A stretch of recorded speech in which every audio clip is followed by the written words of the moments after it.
Let's go ahead and bring in Lauren Fix. She's an automotive expert known as the Car Coach, and she's joining us now. Lauren, I want to first get your thoughts about what's happening in China, what you just heard right there, this boom for new energy vehicles. Right. New energy vehicles, or NEVs, are what China has been promoting.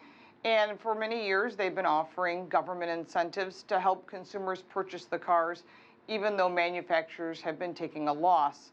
Those incentives have been reducing, and therefore, during the month of August, sales dropped by almost 16% of new electric or new energy vehicles. And that is a concern, as their mandate to go all electric vehicles for the country is going to be a challenge. Remember that 60% of the vehicles sold in China are sold in 15 cities, and they're having problems with infrastructure for charging, and they've also been obviously building as many charging stations as possible. China overtook the U.S. and Europe in 2016 in cumulative sales of electric vehicles or new energy vehicles. Why is that? Why is Beijing succeeding, at least in terms of numbers, where the U.S. and Europe might not be? Europe sales are up about 2%, but the reason that starting a few years ago that China has increased in electric vehicle sales was a huge subsidy from the government.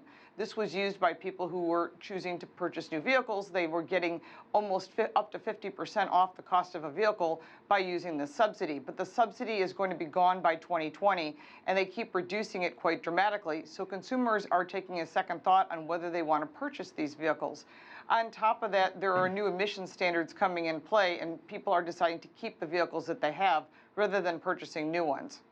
Now, in the U.S., there's also subsidies. I think those are also going to vanish. What's that going to do to the market for these vehicles here? In the United States, we were getting a $7,500 tax credit. Tesla had that. It's now officially gone by the end of the year. That has impacted their sales here in the U.S. It has also impacted General Motors' sales of their Bolt EV and other electric vehicles.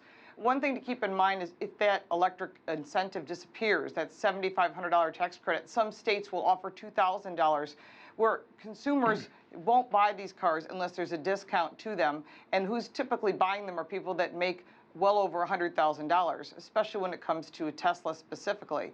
So we have to keep this in mind as the new government regulations come into play that the Trump administration is putting out. By the end of the month, we're going to see some really serious issues that will impact electric vehicles. Keep in mind that no manufacturer is making a profit off these electric vehicles. They're building them because they have to. And in China, they have to sell up to 20% of their profits, of their sales, by the year 2020, and they're not even close to that. So if they don't make those numbers, there is a severe penalty. And some U.S. states are now charging electric vehicle users a fee. Illinois tried to introduce a $1,000 fee.